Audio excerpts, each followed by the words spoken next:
একটি জঙ্গলে একটি বাঘ থাকতো। তার নাম ছিল বাদশা। একদিন সে ঘুম থেকে উঠে গর্জন করতে লাগলো এবং বলল, এই বনে আমিই রাজা, সবাই দূরে থাকো। ওই বাঘকে কেউ ডিস্টার্ব করিস না, সে খুব রাগী, চলে আয় ওখান থেকে। ওই বাদশা বাঘ কাউকে বিশ্বাস করে না, এমনকি নিজের ছায়াকেও না। জঙ্গলের পাশে একটি শান্তিপূর্ণ গ্রাম ছিল। ওই গ্রামে বাস করত একটি ছোট্ট পরিবার। পরিবারের একটি ছেলে ছিল ভাস্কর। একদিন ভাস্কর তার বাবাকে বলল, বাবা, আজকে আমি জঙ্গলের ধারে ঘুরতে যাব, অনেকদিন ঘুরতে যাওয়া হয়নি। ভাস্করের এই কথা শুনে তার বাবা ভাস্করকে বলল, বেড়াতে যাবে যাও, কিন্তু বাঘ বাদশার কথা শুনেছো তো, সাবধান। জঙ্গল ভালো কিন্তু ভয়ঙ্কর, সেটা খেয়াল রেখো। কৌতূহলী হয়ে ভাস্কর একটু একটু করে জঙ্গলের দিকে হেঁটে গেল। সে বুঝতেও পারেনি যে কখন সে একা হয়ে গেছে। সে অবাক হয়ে গেল এবং নিজে মনে মনে বলতে লাগলো, ও মা, আমি কোথায় এলাম? মনে হচ্ছে রাস্তা হারিয়ে ফেলেছি। এরপর হঠাৎ একটি টিয়া পাখি উঠতে উঠতে তার কাছে এসে বলল, ধীরে কথা বলো, বাদশা বাঘ যদি শুনতে পায় তাহলে এখনই চলে আসবে। তাহলে এখন কি হবে? আমাকে এখন এখান থেকে কে বাঁচাবে? এরপর হঠাৎ করে সেখানে বাঘ বাদশা চলে আসে। তুই মানুষের বাচ্চা, জঙ্গলের মধ্যে কি করছিস? এখানে কি কাজ তোর? বাদশা মহারাজ, দয়া করে আমাকে খাবেন না। আমি এখানে ঘুরতে ঘুরতে ভুল করে রাস্তা ভুলে চলে এসেছি। আমি এখানে শুধু ঘুরতে এসেছিলাম।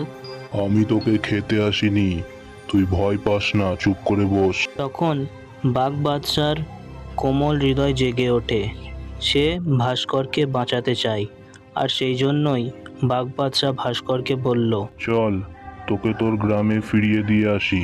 বাঘ বাদশার এই কথা শুনে ভাস্কর বলল, আপনি তো খুব ভালো, তাহলে সবাই কেন বলে যে আপনি খারাপ?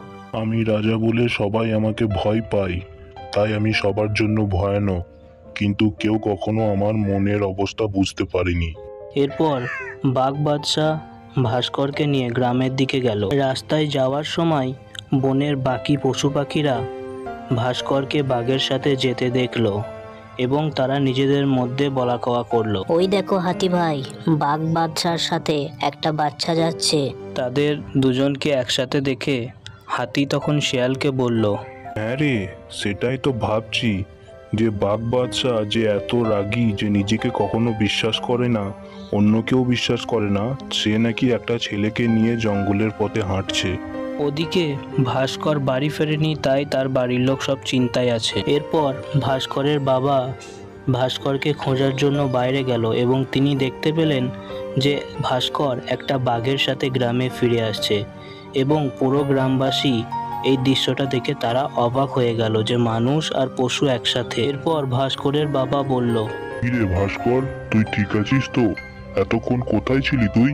বাবা, আমি জঙ্গলে গিয়েছিলাম ঘুরতে, কিন্তু সেখানে গিয়ে আমি পথ হারিয়ে ফেলি। তখন এই বাঘ বাদশা আমাকে সুরক্ষিতভাবে এই গ্রামে নিয়ে আসে। ও, তার মানে তুই বলছিস যে এই বাঘ তোকে জঙ্গল থেকে ফিরিয়ে নিয়ে এসেছে? হ্যাঁ দাদি, তুমি ঠিক ধরেছ। এই বাঘ বাদশা আমাকে জঙ্গল থেকে ফিরিয়ে নিয়ে এসেছে, আর এখন থেকে আমরা দুজনে খুব ভালো বন্ধু। হ্যাঁ, ও ঠিকই বলেছে, আমি ওকে এখানে ফিরিয়ে নিয়ে এসেছি, আর আজ থেকে আমি আর ও দুজনেই খুব ভালো বন্ধু। এই কথা বলে বাঘ বাদশা সেখান থেকে আবার জঙ্গলে ফিরে গেল। পরের দিন সকালে বাঘ বাদশা এবং ভাস্করের পরিবারকে নিয়ে গ্রামে একটি পঞ্চায়েত বসানো হলো। আমরা গ্রামের সবাই বাঘ বাদশাকে ভুল বুঝেছিলাম, সে আসলে খুব ভালো। হ্যাঁ প্রধানজি, বাঘ বাদশা হলো আমার জীবনের রক্ষাকর্তা। যদিও আমি বনের রাজা, কিন্তু যদি মানুষ হতাম তাহলে হয়তো আরো ভালো রাজা হতাম।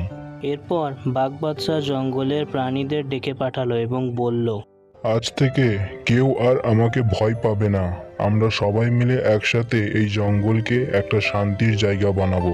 সত্যি, এখন মনে হচ্ছে আপনি আমাদের প্রকৃত নেতা। তাহলে আজ থেকে মানুষ এবং পশুর মধ্যে কি বন্ধুত্ব হয়ে গেল বাদশা? বাঘ বাদশা এবং ভাস্করের মধ্যে এমন এক বন্ধুত্ব তৈরি হলো যেখান থেকে সৃষ্টি হলো নতুন একটা যুগ, যেখানে ভয় নয়, শুধু ভালোবাসা থাকে। দেখলে বাবা, ভয় পেলে বন্ধুত্ব হয় না, সাহস করলে তবেই বনের রাজা বাদশার সাথে বন্ধুত্ব হয়। শক্তি বড় কথা নয়, হৃদয়ের নরমতা অনেক বড়। হ্যাঁ, আজ আমাদের রাজার সত্যিকারের মন আমরা দেখলাম। এই ভিডিও থেকে আমরা 3টে জিনিস শিখতে পারি। 1 নম্বর, ভয় নয়, ভালোবাসা দিয়ে নেতৃত্ব দিতে হয়। 2 নম্বর, পশুদের মধ্যেও কোমল হৃদয় থাকে। 3 নম্বর, মানুষ এবং পশুদের মধ্যেও বন্ধুত্ব সম্ভব।